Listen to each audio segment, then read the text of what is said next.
Good morning, good afternoon, good evening, and welcome to IORadio with your host, Adam Smith. Today on our show, we have an interview with the host of a very interesting YouTube channel called Common Sense Skeptic. If you haven't seen this channel, you should definitely check it out. They're doing some of the most unparalleled work in debunking common people in the news that are not necessarily what they seem. In today's episode, we do a deep dive into the origins of the channel, and we talk about some of the more popular videos that he's made, as well as where things are today with some of the subjects of his videos. I hope you enjoy it, and be sure to stay to the end because there's some interesting discussions about future shows, as well as his points of view on certain economic and social issues that you might find illuminating. Enjoy. Welcome to the show. I got to say, I'm a really big fan of your channel. I'm trying to think, the first video I saw off it was your debunking Elon Musk thing, and that just blew my mind. You know, at the time, I had no idea how crazy that dude was. I think a lot of people did, you know, and it was amazing all of the stuff that you dug into relating to that. That series of episodes came along, I guess, about a year after we first started we actually started up on Starship and going into the impossible claims that were being made about that. We figured if we're going to dig into Musk, let's go back right to the beginning and see when the lies started. And basically they started right at the beginning, like going all the way back to Zip 2 and the claims that were made about that. So, if we're going to go into a topic, we're going to gather as much information as we can. And yeah, like you said, a lot of people aren't aware of how long he's been lying to them. And that is in contrast to how he's presented by the media. So when you're fighting mainstream media and you're trying to get new information out there, it is definitely an uphill battle, and you have to have all of your ducks in a row. Right. Well, let's back up a little bit. And for people who may not be familiar with your channel, it's YouTube / Common Sense Skeptic. And how would you describe your channel to people? It's turned into investigative journalism. It started off with debunking scientific and tech claims, specifically with regards to Starship. That's where we intended to go with it, was just kind of keeping on Starship and keeping them true to their promises. But of course, so much has happened with Starship and hasn't happened with Starship that we wound up getting into other topics as well. So that investigative journalism has taken us into the world of crypto, and it's taken us into orbiting space hotels, and it's taken us now into Andrew Tate. He's a fairly big component of our current library, right? And that's one of the things that was brought to our attention by our Patreons and our listeners, that they wanted us to dig into this guy because he's the most Googled guy on the planet at that point in time. And he really needs to get a deep dive done on him, same as we did with Musk. And of course, that is just a whole other ball of wax, that one. So what originally motivated you? Were you kind of excited about the Starship project, and then when you looked into it, you found out it was more smoke and mirrors, and that motivated you to publicize your criticisms of it, or what? So July 2020 is when we started up. We're 6 months into COVID. All of us are homebound, and we're getting into these debates on Facebook about the claims that are being made by Musk about having the supply starships on Mars by 2022 and manned missions by 2024. And we're getting into all these debates because we're bored. We're locked in, right? Mm-hmm. Nothing's happening with COVID. The lockdowns are continuing. They would continue for another year after that. And we're getting so frustrated, taking turns in these debate and chat rooms on specifically Facebook, mm-hmm. Where people just weren't listening. And while we were having these debates, we were collecting these articles so that we could share the articles with them, so that they could see where our information was coming from. And finally, we sat down and said, hey, listen, why don't we just start up a YouTube channel? And that way, when people get into debates like this with us, we can just say, hey, here's a link to the video, and maybe we'll get maybe we'll get monetized, maybe we'll get enough to put some beer in our fridge. Mm-hmm. It's better than what we're doing now, taking people on one by one, because you're starting every conversation from scratch and you're going through the same repetition, and it becomes the definition of insanity. So that's what we did. And we'd already had half a dozen different types of debates on Starship and Mars. And it was very easy for us to throw together half a dozen episodes in a matter of a month. And it took a month, but we caught the attention of Thunderfoot with our episode number 6. And we went from, I think it was like 83 subscribers to 1,010 overnight. Mm-hmm. And he got us monetized in 3 months. Nice. So, that really kind of set the stage for us, that because we're going into this whole thing not knowing if there's even a market for contrarian Musk content. Mm-hmm. And, because everybody seems to be completely enthralled with the guy. And we kind of lost faith in him, if you want to call it that, with his with the pedo guy debacle. That's the thing that kind of made me start to wonder. All right, shares of the electric car company Tesla fell sharply Monday after the company's CEO, Elon Musk, accused an organizer of the Thai cave rescue of being a pedophile. It started last week when British diver Vernon Unsworth called Musk's plan to rescue the 12 boys trapped inside the cave with a submarine a PR stunt. Unsworth also told CNN that Musk could stick his submarine where it hurts. In a now deleted tweet, the billionaire CEO responded that he would take a prototype of his submarine all the way to the part of the cave where the boys were trapped and wrote, "Sorry, pedo guy, you really did ask for it." Musk's tweet Sunday led to Tesla stock dropping 3.5 percentage points Monday, and by Tuesday, those losses had been recovered. But the event illustrates how Elon Musk's personal actions can affect his company. Yeah, because if you're looking at that guy and saying the things that he's saying about a hero and wondering how can a genius be that stupid to say stuff like that, well, he's one or the other, and it turns out he's not the genius. Mm-hmm. So, now the real digging starts, and that's when the debate started up. And by July 2020, we decided to throw together CSS, and it's all kind of just snowballed from there. And we got our silver play button fall last year, and ever since then, we're getting invited to more interviews like this, and getting invited into spaces to talk on Tate or Musk or Starship or whatever. So it's been an interesting journey. This was supposed to be a hobby. It's turning into a full-time job. Yet another one. So who is we when you refer to we?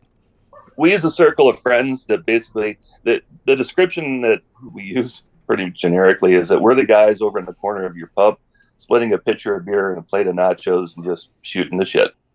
We don't give out any personal details because of the people that we debunk, especially if the Andrew Tate, the Tater trash got a hold of any of our information, we'd be in real trouble.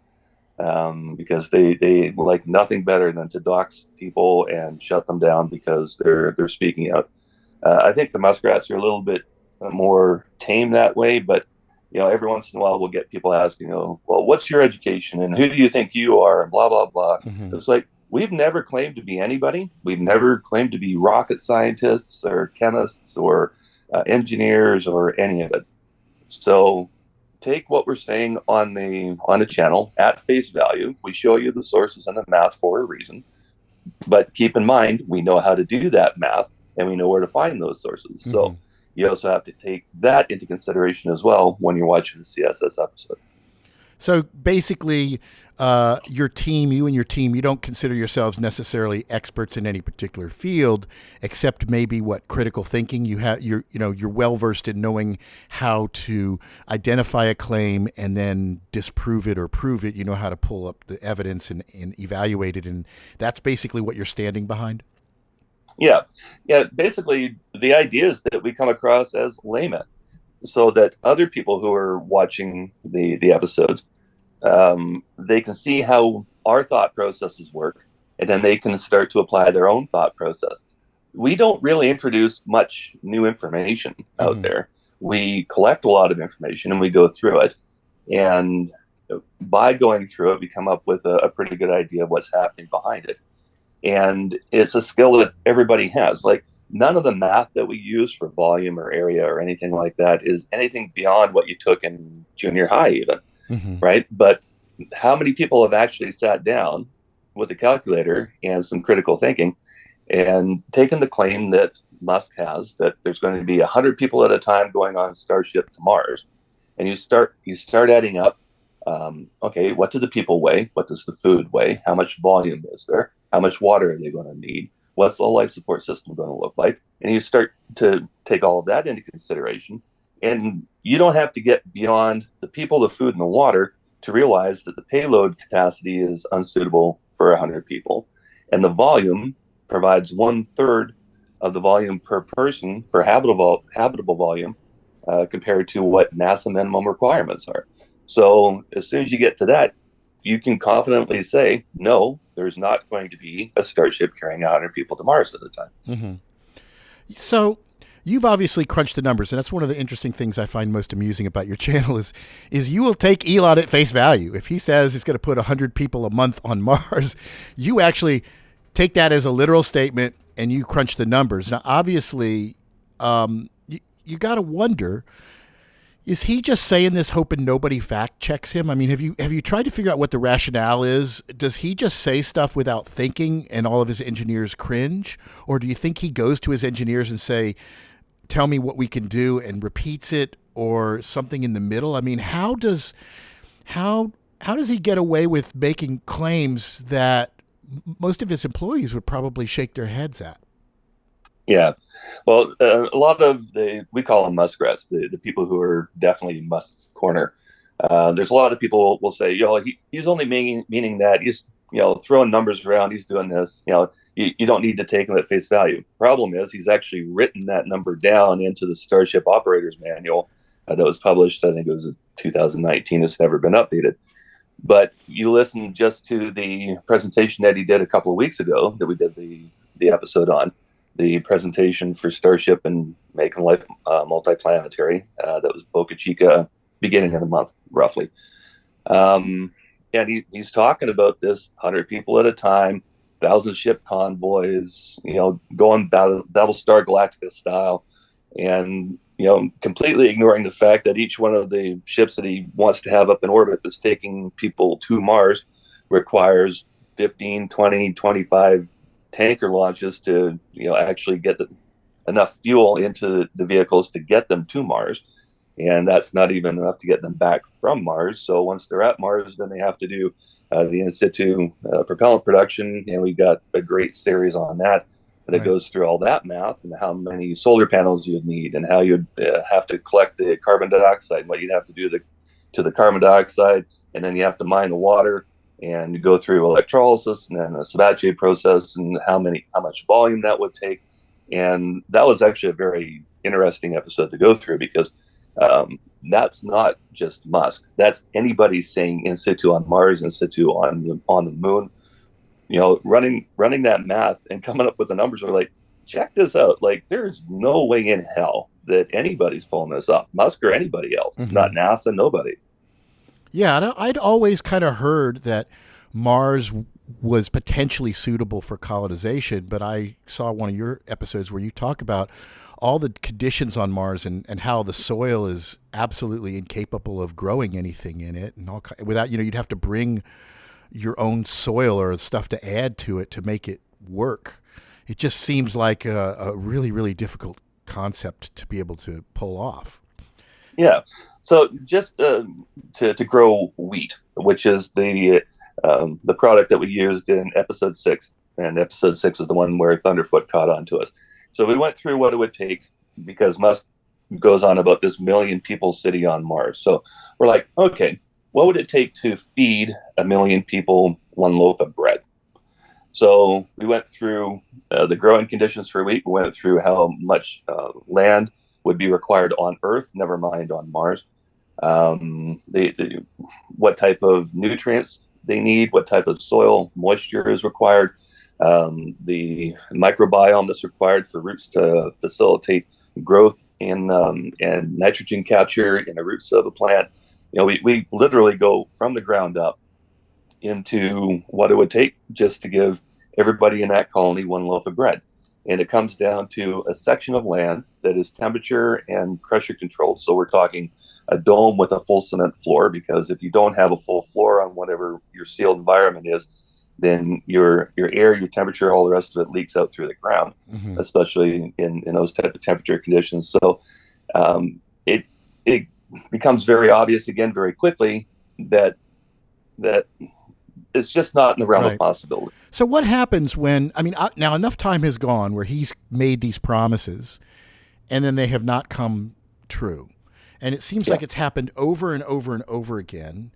Do you find, is it frustrating that people aren't holding him accountable for all of the, because it seems to me we just hear his promises, but we never hear anybody go, excuse me, Mr. Musk, let that truck pass. You made this promise that it was going to do this last year and it didn't. What's that dynamic? How does he deal with it? Does he just pretend that he never made that statement and he just keeps repeating the same things, or what? That would appear to be the case, because he does say the same thing over and over and over again. And nobody really, like you said, holds him to account for it. I can give you an example that I have a question about. Right. Sure. The Boring Company, right? He was supposed to do this shuttle in Vegas that was supposed to go from one place to another. And I guess he had some kind of a contract that said, in order for this to go through, you have to be able to move X amount of people in a certain amount of time. And then he made these promises. And then according to your video, what he ended up delivering was just a couple of Teslas driving through a tunnel, nowhere near the capacity of the people moving ability that he originally promised. So how does he get away with making this claim that apparently was part of a contractual obligation and then not delivering on it? Las Vegas Convention Center is huge. It can take half an hour to walk across it. However, there's a new way to get around. Tunnels with Teslas in them.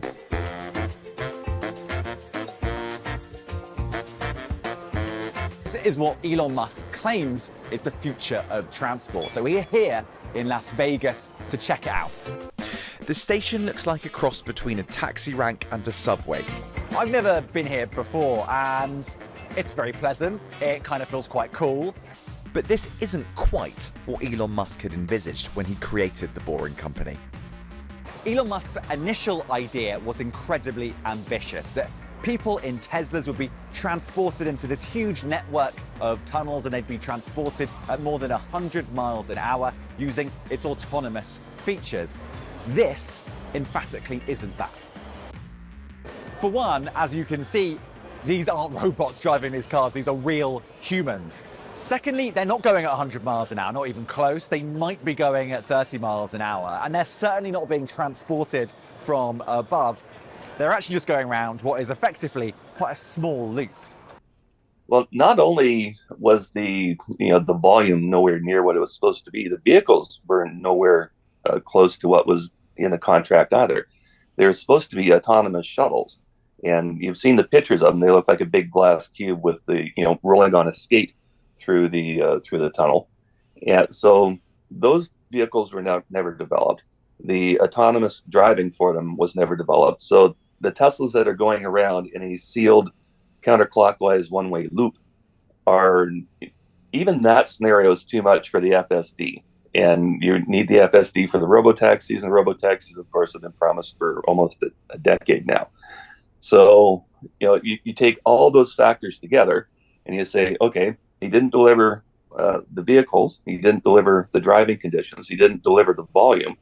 And then, like you said before with the frustration, Vegas expanded the contract.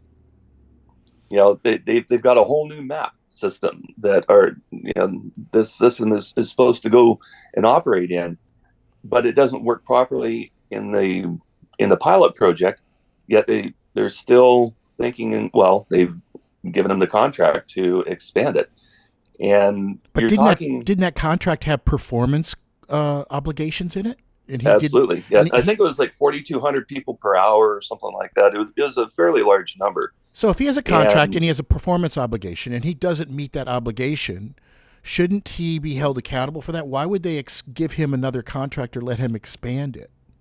Yeah. And again, that's an answer that we can't provide, because it's a mystery why anybody would allow that, not only to continue operating the way it does, when for about $100,000, you can make it a lot more efficient just by buying the golf cart trolleys like they use at different resorts like Vedanta.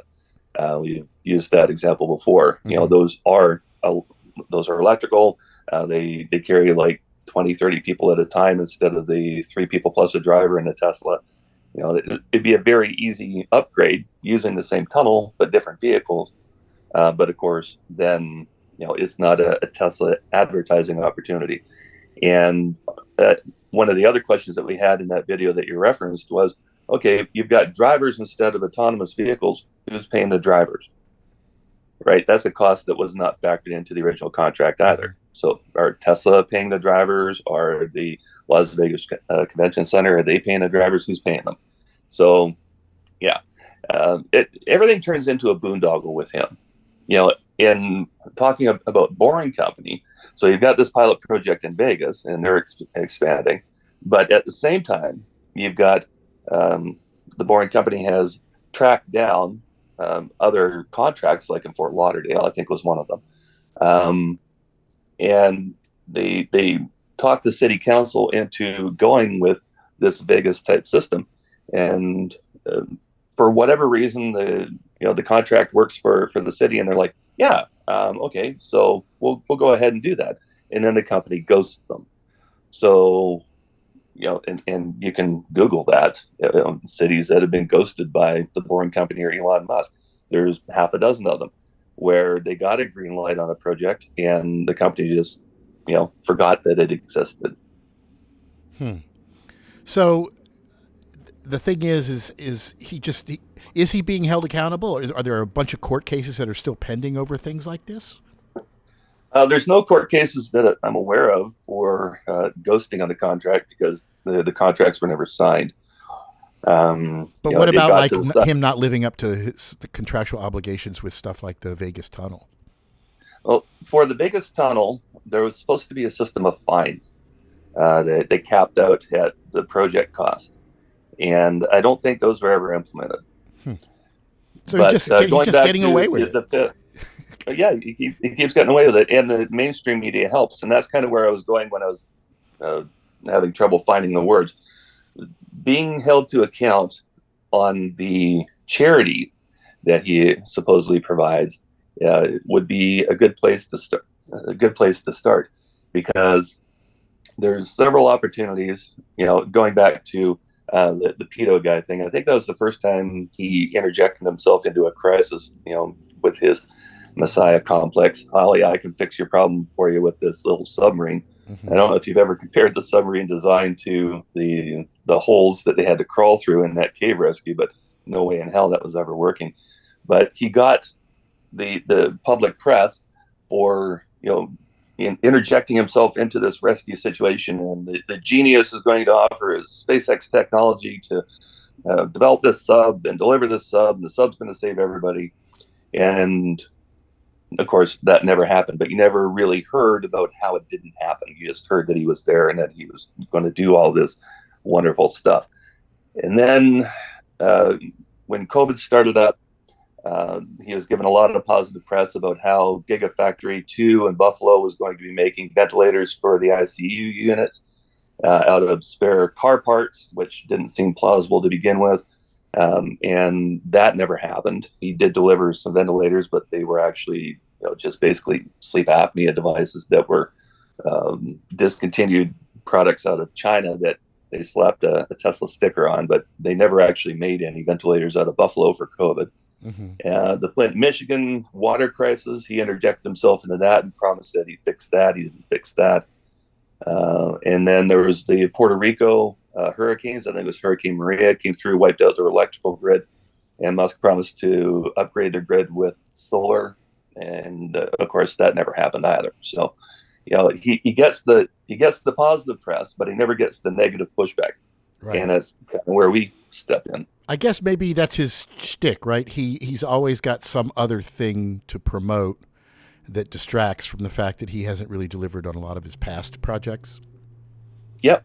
Yeah, and it's funny because going through this new presentation down at Boca Chica on Starship, we realized that he does this every time that he misses a Mars home and transfer orbit.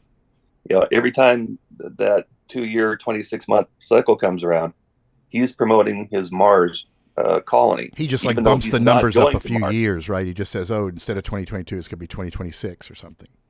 Yeah, exactly. Yeah, but he's running out of time, to get his 2050 million person city all sorted around. Oh, well, then it'll be 2060, right? 2070, as long as nobody's going to hold him accountable. Exactly. So let's go over some of his individual projects and just give us a short status of where we're at. I'll give you a name of a company and just a very short little thing, because we'll just kind of move through them. So first off, there's Tesla. Is Tesla ever been profitable? What's the situation with Tesla right now? Tesla right now, for the past 4 years, since 2020, has pulled a profit. I don't really think that it is the profit that they're claiming. If they were flush with the cash that they say they are in their filings, then all these layoffs wouldn't be necessary. They wouldn't be cutting entire arms off of the organization as they've done in the past couple of days. Like for an electric car company who's supposed to be, facilitating the change to clean transportation, to fire the entire supercharger team and the department head seems a little bit, counteractive. Mm-hmm. That seems to be a pretty dumb move. For a car company that is supposed to be releasing a new product on August 8th this year, it seems a little bit counterproductive to fire the entire team in charge of new product introduction. They fired that department head and that entire department as well. They say that they're into the clean energy transition, but nothing they do now generates any electricity. They are third-party sellers for Panasonic, CATL, and BYD batteries in the Megapacks and in the Powerwalls. But if you take a look at their filing from the Q4 2024 or Q1 2024 filing, there was absolutely no revenue from Tesla Energy Solar, which is what would remain from the Solar City debacle that required the Tesla shareholders to bail out Musk and his cousins from a $2.6 million stock swap and $3 billion in debt, right? So they ran Solar City into the ground. That company never made a profit. But instead of declaring bankruptcy, they just sold the company to Tesla, right? So that's kind of how he kind of avoided admitting it was a failure. Yeah, but in order to convince the Tesla shareholders, he had to show them the Tesla solar rooftop, which was a fraud.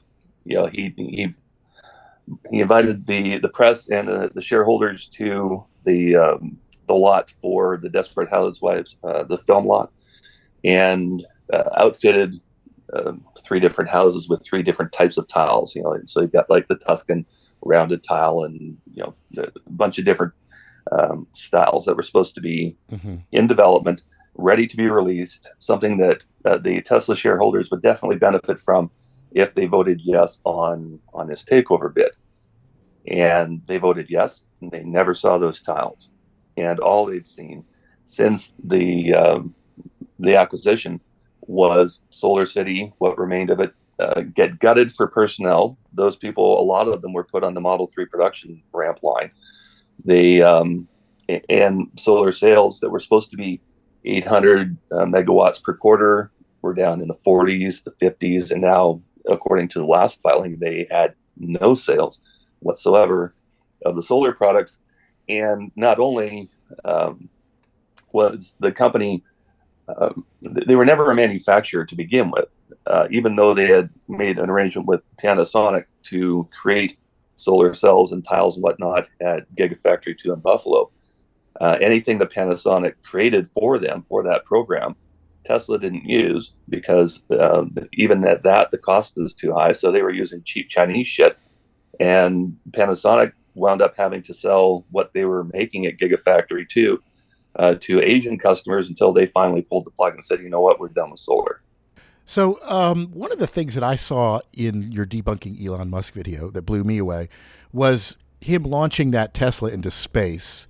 And I didn't know the real story behind that. And I was just blown away that that was the first Tesla that was off the production line, right? And it was promised to Tesla's original founder contractually, and Elon, rather than giving it to him, shot it into space. Yep. So has there been any repercussions for that? Because that guy was owed that contractually, right? There was a court case between Martin Eberhard and Musk, and it was settled. But we actually tracked down the full filing on that case, and we're going to be doing an episode on that because it's about time that those details came to light. So I'm going to save that for a future episode. It is coming. It'll probably be 3 episodes down the road, but we're going to go through everything that happened in that case up until the point where it was settled, all the filings, and it's going to be more poignant now because we've seen how wackadoodle Musk can actually be, and at the time, people would not have believed that, right? So when Martin Eberhard sued Musk for not only the car, but the car that he wound up getting was actually wrecked and rebuilt. There's a whole bunch of different stories, and that's hilarious. It's just absolutely mind blowing. You have a guy that is so vindictive, then rather than give the guy who designed the car, the first car off the line, he shoots it into space. Yeah. No, he's definitely a piece of work. And like I said, the car that Martin eventually did get had been involved with an accident on the lot during its rollout, during its initial testing to make sure everything was working. It got hit by a truck, and then they rebuilt it. They didn't tell him until after, and he found out afterwards. Was Elon by chance driving that truck?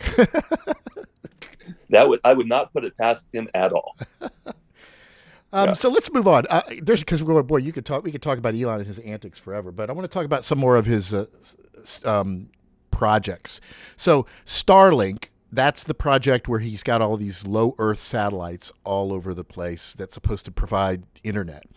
And you, in your video series, you talk about how, from an economic standpoint, there's no way he could get enough customers to even break even on the cost to deploy these things, right?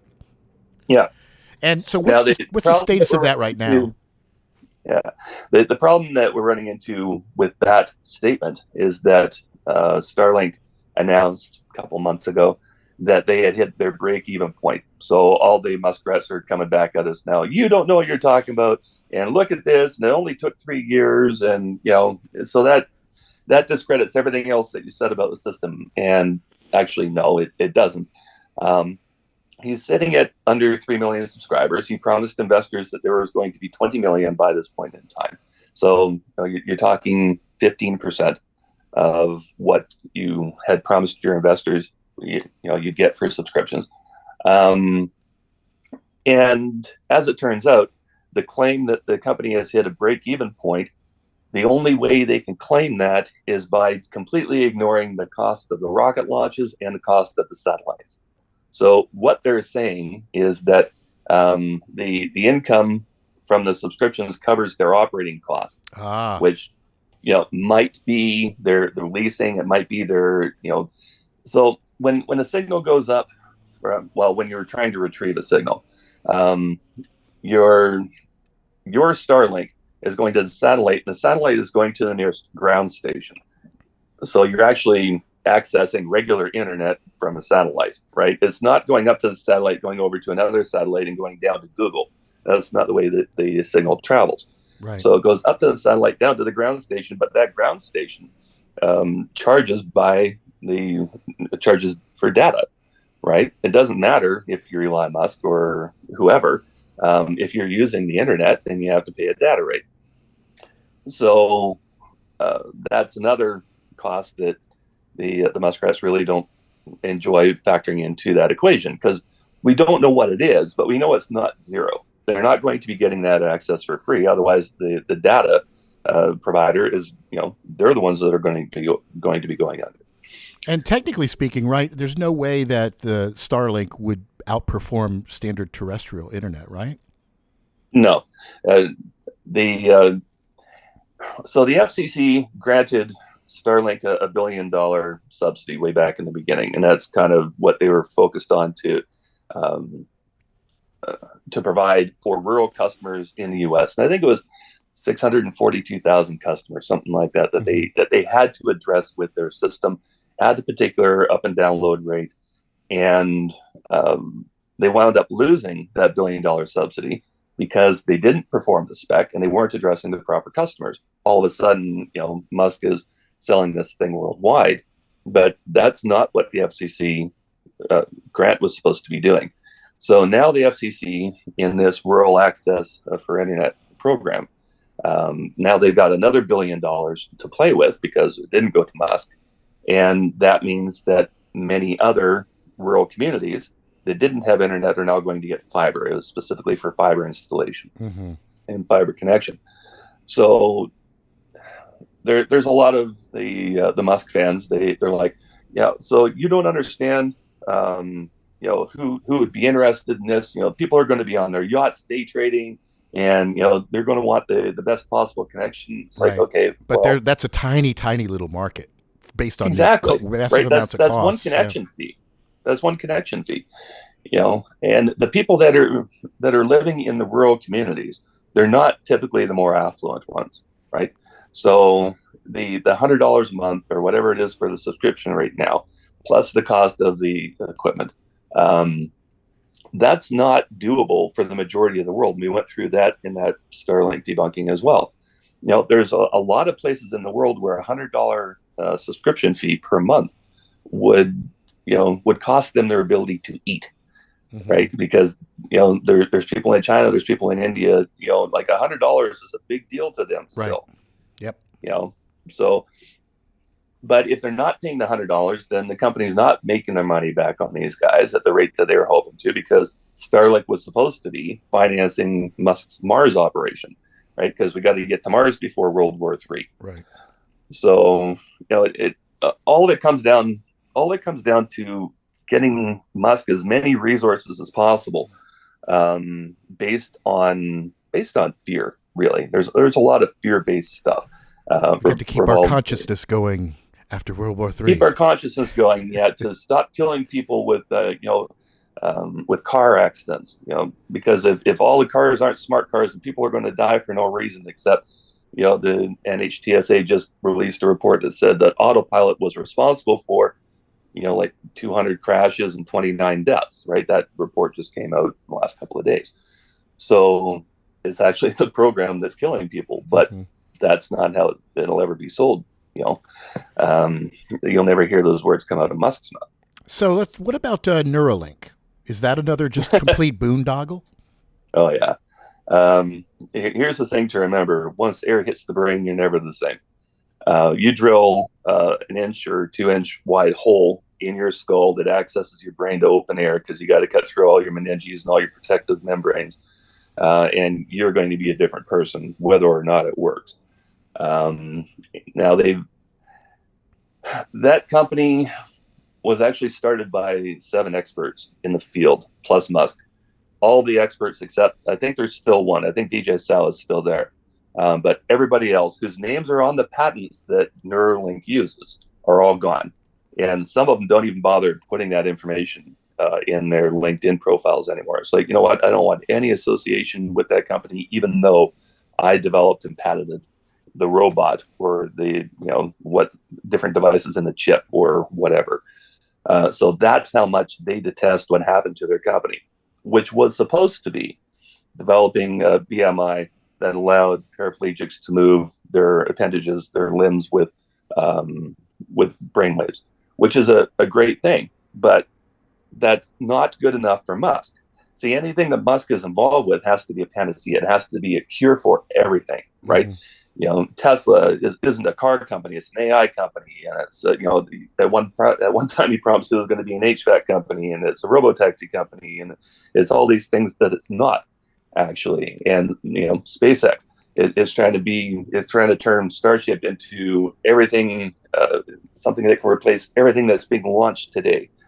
Well, Neuralink, if they had stuck to the original program and created the BMI for paraplegics, that would have been amazing on its own. other people are also doing it, but it's good to have another player in the market. But that's not good enough. Musk has to turn it into a matrix, brain portal, so that you can import languages and download your consciousness and relive your memories and live forever through the transference of your consciousness. Which, okay, and we went through this in the episode. If you're going to transfer your mind into another body, to live longer, where does the other body come from? Who's got to die to let you live? That's all the people he's sending up to Mars. There won't be anybody knowing what's happening to him. Yeah, it'll be what's left of them after the cannibalism sets in. It's crazy. I guess. So, how long do you think that this can go on, where he keeps making these promises? That I think we're starting to see the wheels fall off now. NASA is fed up with the kick down the road nature of Starship. Jim Free, who I would really love to get an interview with, he's said in several different things now that he's trying to hold Musk to that 2026 contract, even though Musk is saying 2029. That's when Artemis 5 is supposed to be going. But they've had enough.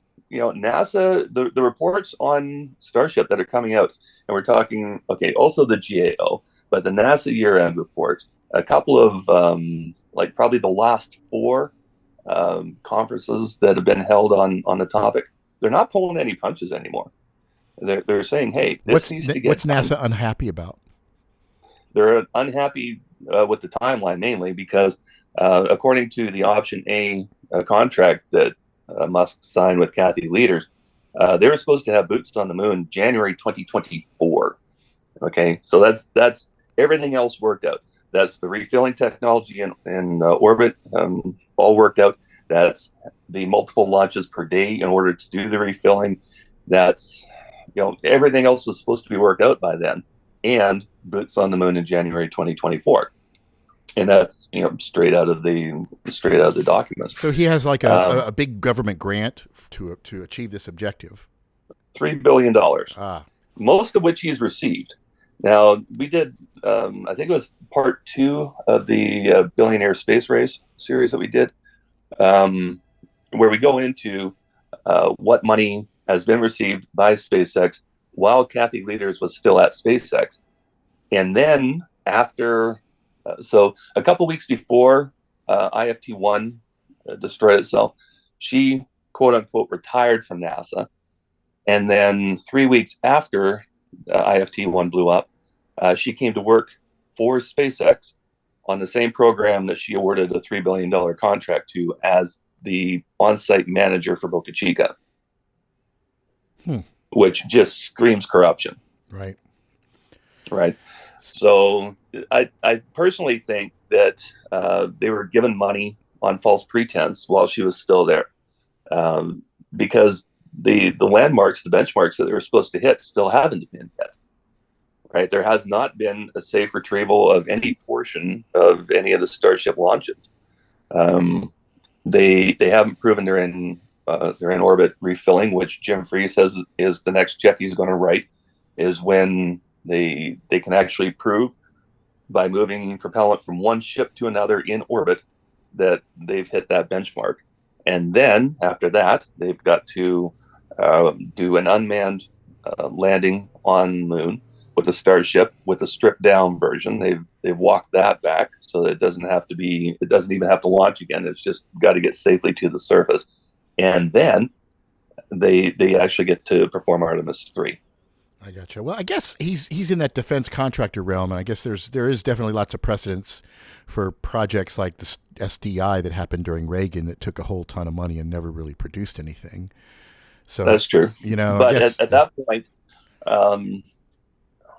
so in order for Artemis to work, there's a couple other vehicles that need to be delivered, right? So SLS, which when we started up the channel was getting pooed on heavily, right? Like guys like Everyday Astronaut they had episodes, if we've got Starship, why do we need SLS? That kind of thing. Well, SLS is the only human rated portion of the system. So if you're going to be moving people to the moon, you need SLS. SLS is flown. It's The second flight with the people aboard, that's yet to come, but it's still going to be well in advance of any time frame that Musk could possibly get ready during. Yeah, and I mean, I didn't really go into your coverage of crypto because we do so much crypto stuff. But that's also another really fun thing to talk about. Basically, the whole thing about crypto for us is that it all comes down to faith, and faith has to be built on something. And if you don't have that faith, and you don't have anything backing up that faith, then eventually it'll go to zero. That's pretty much the premise on the whole crypto series. Could you say that there's anything in the crypto space that you think is redeeming, or is it all just a bunch of hooey? I think the blockchain technology is worthy of use and development. I don't know how much further they can develop it, but basically, if they're treating crypto like an investment rather than an IOU, that's an issue, right? I don't see it as an ability to retain wealth, and the fluctuations, the very wild fluctuations in it recently are. Although they're held up as proof that we were wrong, they actually prove we were right. Right. Well, have you seen my documentary? Because I cover blockchain, and my thing is there is no use to it. It doesn't do anything better than anything that we already haven't been using. Well, I don't think that is a leaps and bounds technological advancement by any means. There's already encryption and right. Whatever other programs are out there that can get you secure documents from site A to site B. I think it's useful. I don't think it's unique. Yeah, I feel like this notion that blockchain has potential is one of the things that keeps the crypto scheme going. Yeah, I think that's fair. Well, let's move on and talk a little bit about some of the other things that you've done on your channel. So you've taken shots at quite a number of people. Most recently, you did a whole series called Matrix of Lies about Andrew Tate. How did you pivot from over to Andrew Tate? What got him on your radar? We kind of treat the channel like a request-based program. So if there's somebody that they want something done on, then we'll focus the attention somewhere else. Mm-hmm. And Musk was getting a little bit redundant at the time. There wasn't a whole lot happening with Starship because you had the IFT-1 disaster, then the IFT-2 disaster 8 months later. So you've got these massive gaps of time in between those launches, and not much was happening at Tesla. So we're like, okay, so we'll take a look at this Andrew Tate guy. Never had heard of him before. So everything that you see in the series was dug up from scratch within the month prior to the first release. And it just becomes obvious at some point that certain people just need to have new assholes ripped on them, and he's one of them. Yeah, I can see that. So what was the situation with Kevin O'Leary? What I guess people were like, you got to do an expose of this guy. And I was blown away by some of the things that you said. His whole rise to fame was really predicated on just being horrible to other people. And the $3 billion deal, or whatever number they're applying to it presently, with regards to Mattel versus his learning company, I mean, that was all garbage. He scammed Mattel huge on that deal, but he was never a billionaire. He is given he's given credit for brokering that deal in the opening credits for when he was still on Dragon's Den, and now he's presently a producer on Shark Tank. So you listen to those opening credits and you think, oh, this guy worked one of the biggest deals in history. Well, one of the worst corporate mergers in history is what he actually brokered.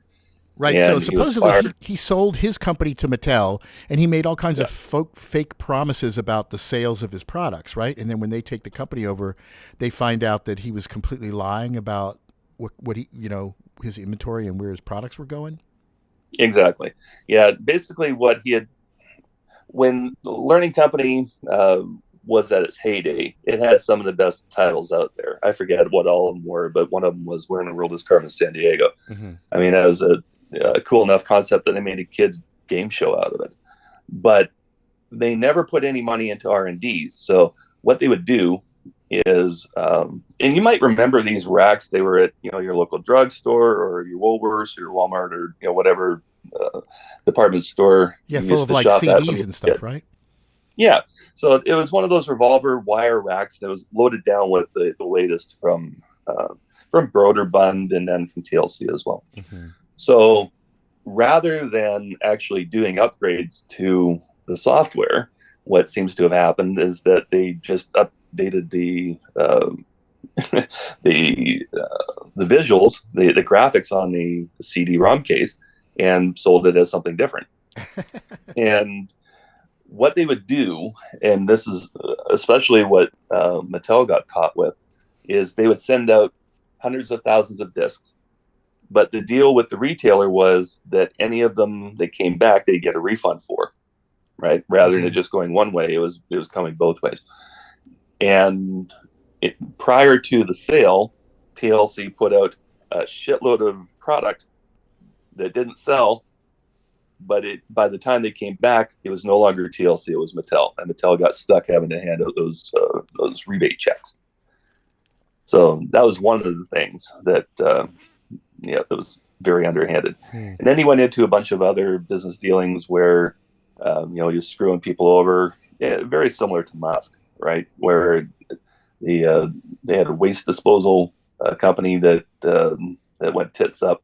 They had a self-storage chain where him and another fella drummed out the guy whose original idea it was. Like, this guy came to these two people with an idea, and they made the idea work, but it worked out so well that the two people wanted the first guy out of it. So, they basically fired him. So yeah, Kevin O'Leary, he was overdue for an episode. But when everything happened with FTX and his involvement with that, it's like, oh, that was a good time to pull that one out of the archives. Right, and even to this day, he's still apparently on Sam Bankman-Fried's side. It's kind of crazy. Yeah.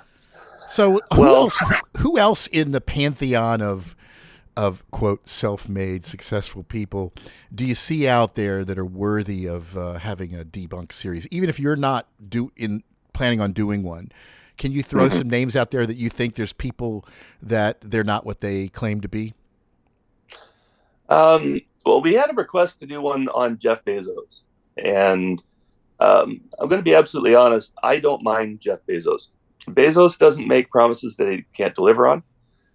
He actually knuckles down and focuses on the task at hand. He is actually a self-made man, having built his company up out of his garage in Seattle. And like I said, he doesn't make grandiose promises. He's not promising to colonize Mars in the next 20 years, kind of thing, right? He has mentioned in the past that he would prefer O'Neill cylinders to colonizing Mars, but he's not promising them. If he ever promised them in 20 years, then he would get a deep dive. See? So, but the reason why he likes O'Neill cylinders is because Gerard O'Neill was one of his professors in, was it Harvard? I forget exactly which university he went to, but Gerard O'Neill was one of his profs as he was going through school. So of course, that was going to catch his attention as a student, right? But I don't have any more faith in O'Neill cylinders than I do on a Mars domed city or orbital rings. What do you think about some of the other sharks like Mark Cuban? Now, I know Mark comes off as a kind of empathetic, nice guy, but he's still promoting crypto, I believe. Yeah, we covered him in the crypto series because he had involvement with one of the cryptos that really took a bad beating, and he claimed to have taken the same shot, but yeah, he didn't really. But yeah, Cuban's more of a one-trick pony. That's one of the reasons why Musk has so many episodes on him, right? He's across the board. It doesn't matter what tech claim there is; he's in there somehow. But I mean, what are we going to do? You haven't even done anything on Twitter yet, right? His mess with Twitter. No. There's lots of Musk content. Yeah. Other than noting that Twitter has lost 90% of its value since Musk took it over, that's about as far as we've gone with it. So who else do you think But is worthy of debunking? I think that Robert Zubrin is due for his own episode. He's been mentioned before. This is the Mars Direct guy who's basically made himself a job pretending to be an expert on Mars. And it's where Musk got many of his ideas from. So I think he's probably due. Let's put it this way: if he was to do another big event where he's making more types of promises, along the same lines as what Musk has done, then he'll be on deck. What do you think about maybe doing one on Donald Trump? Now, he's a Musk-like character in that he has just a seemingly never-ending stream of false promises that he's making. And I know that a lot of people are aware of them, but I don't know if they've all been assembled in the kind of logical order that you normally do in your series. Yeah, but on the same token, when we first started up the channel, there was an agreement that we would avoid politics, because going into one side of a political argument is a good way to alienate the other side of your audience. So we have avoided going into any of them. Like if we were to do a political episode, we would hammer both Biden and Trump equally. Well, that's the only way we can handle it. Well, Elon is pretty right wing now, so you don't consider that a bit? Yeah, but he's not running for office. Oh. Interesting. So any other kinds of what have you got brewing? Right now, the episode that we're going to continue working on today is breaking down the Q1 2024 Tesla call, and that pretty much covers all aspects of the company and the recent firings and department head departures.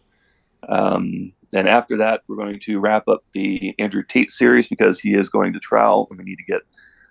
We actually gained access to the full 400-page indictment for Tate, and it's a very, very time-consuming process because we're translating it out of Romanian and reformatting it so it's easier to see. And 400 pages takes a long time to go through. Not nearly as long as the 75,000 pages that it's based on, but that needs to come out before or during the Tate trial.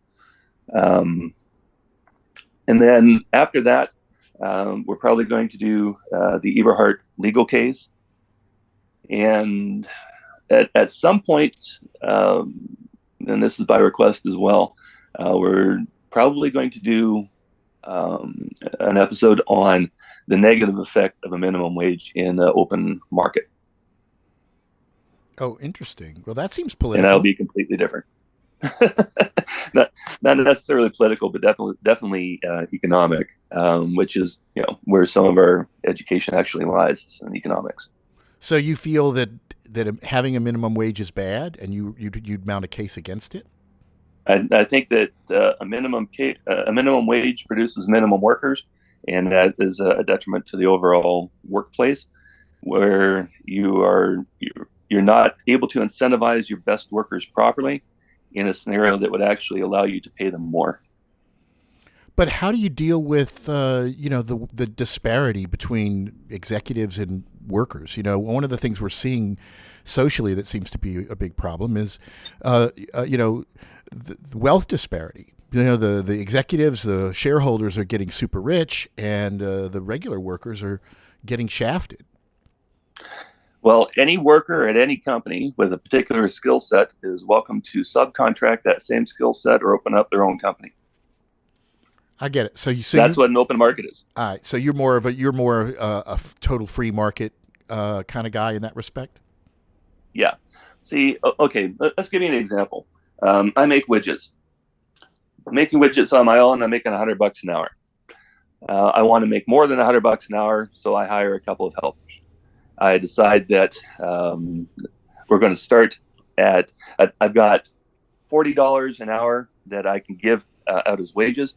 So I'm going to start my guys off. I'm going to hire 2 guys. I'm going to start them off at 15 because I can only max out at the 40.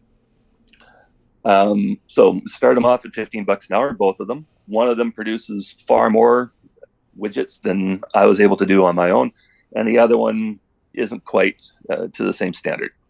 So I've got the one guy who's a really good worker. I should be able to pay him more. So I bump him up to $20 an hour. And the other guy, who's kind of screwing the pooch a little bit, sees the raise and says, hey, if I apply myself a little bit more, I can get that money too. And now both of them, once they hit that level, are making the $20 an hour that I can max out at. If I'm paying more than that, then I'm actually better off continuing to make the widgets by myself. Okay. But the government comes along and says, we're going to institute a $20 an hour minimum wage. You got to pay both of these guys $20. That maxes me out. So when the good guy is doing more work, I've got nothing left to give him. So he's going to probably reduce his output to the level where the other guy was at, so that it's no longer worth my while. And the best move for me is to actually fire both of them and continue making widgets myself. Well, I'm under the impression that the minimum wage is just that. It's very, very minimum. And, it hasn't been raised in so long that it's really beneath the... I think that is the case in the U.S. In Canada, it's constantly going up. But I think the minimum wage in the U.S. is like $7.25 or $7.50 an hour or something like that, which translates to about $10 an hour in Canada. I think we're somewhere between like 12 and 15, maybe even 16 in Canada now. It depends on the province. But okay, so the disparity comes from the reason why people want a minimum wage is because they think it's going to help them get caught up. But getting paid more for the same amount of work that you're doing before without any other benefit to the company cuts into their profits, right? So at some point, the prices have to rise so that the company is making the same amount of money as well. So all you're doing there by introducing a minimum wage is the same thing that you would be doing if you introduced a universal income benefit. Is you're providing inflation.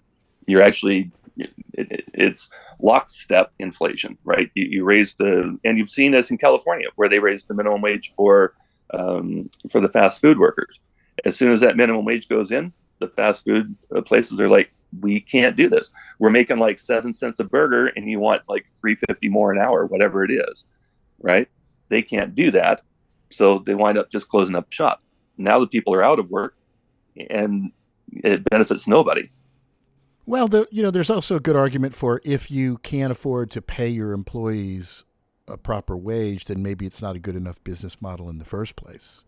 Look at Walmart, from that, right? I would take the other side of that and say, if any worker is unhappy with the wage that they're making, they are welcome and encouraged to go at their own.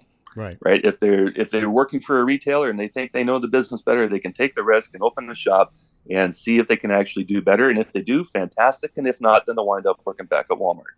Same thing for any cook. Same thing for any tradesman. Same thing for electrician, plumber, or whatever. If you've got your red seal and you're still working for another company and you're not happy with the $50 an hour because the company's making $160 an hour, whatever it is, then either hire yourself out as a subcontractor to the prime, or go it on your own. Go and try to get a couple of private contractor gigs yourself and see how it works out for you. Well, what do you think about? Go ahead. I was just going to say, if it works out, great, and if not, then you're back in the resume line. So let the market decide. Minority. Yeah, I understand that. But having a free market doesn't just work in the favor of the employees or employers. It also works in favor of the employees, because if you are an overly productive worker, if you're making more money for the company than I can doing it on my own, I don't want to lose you. So I'm going to give you a portion of that extra money, but I'm still going to keep some of it because it is still my overhead, my advertising, my contacts, all the rest of it, right? So for every $5 more that you're making, maybe you're getting $1, maybe you're getting $1.20, whatever, but the company also has to benefit, right? But if that same worker says, okay, I can go across the street and make $2 more an hour, then you as a business owner have to decide if losing that employee is worth it, because you're going to have to retrain and you're going to hope that the next employee is as good as that one. So, if you're a smart employer, then you're going to pay your better people more, but you have to have that headroom in order to do it. And that's what the minimum wage interferes with. Yeah, I think I see where you're coming from. I think though that the labor market that you're describing is more of a specialized labor market where you do have somebody with some talent that has value, but we have a lot of jobs in our economy now that like the Amazon workers, which just run from one location to another, or cashiers or waiters, waitresses. I mean, obviously there's definitely skill involved and they can become better or worse at their job, and that can definitely affect the bottom line. But some of these people are treated like commodities. When you look at, say, example, Walmart goes out of their way to employ as many people part-time as they can so they don't have to be responsible for health benefits. And that gets passed on to the state and the governments, them having to go on welfare or to get their health care from other sources, because Walmart is cheaper for them to not give their employees enough hours. Now, this is a company that's making tons and tons and tons of money, and they could certainly do that. Just like Papa John, when it was said that in order to give employees health care, it would cost like 7 cents more a pizza, and he wasn't going to do that. It seemed kind of petty, that give your employees health care, okay, so you don't make that, you make a little bit less profit, but you're still making a ton of profit. But I find that it just seems to me that there's a disconnect between the people running these companies, and they just treat all of the employees as if they're a commodity. And I understand in many cases you have talented employees, but in not every case it's like that. So I don't know if there's a standard formula that might work for everybody. Yeah, certainly the big corporations are. See, the problem is as soon as you're into a publicly traded company, your allegiance is to your shareholders, not necessarily to your employees.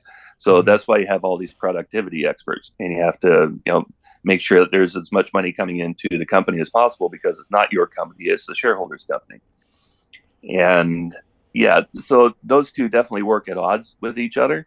But I don't think that there's a job description at any of those retailers that you couldn't go across the street and use, right? If you're a stock handler, if you're a logistician, if you're a cashier, if you're a cook, if you're whatever, right? If there's other companies in town, maybe you're only going 2 miles down the road from Walmart to Home Depot, but if it's an extra $2 an hour plus healthcare for you, you're going to move. Right.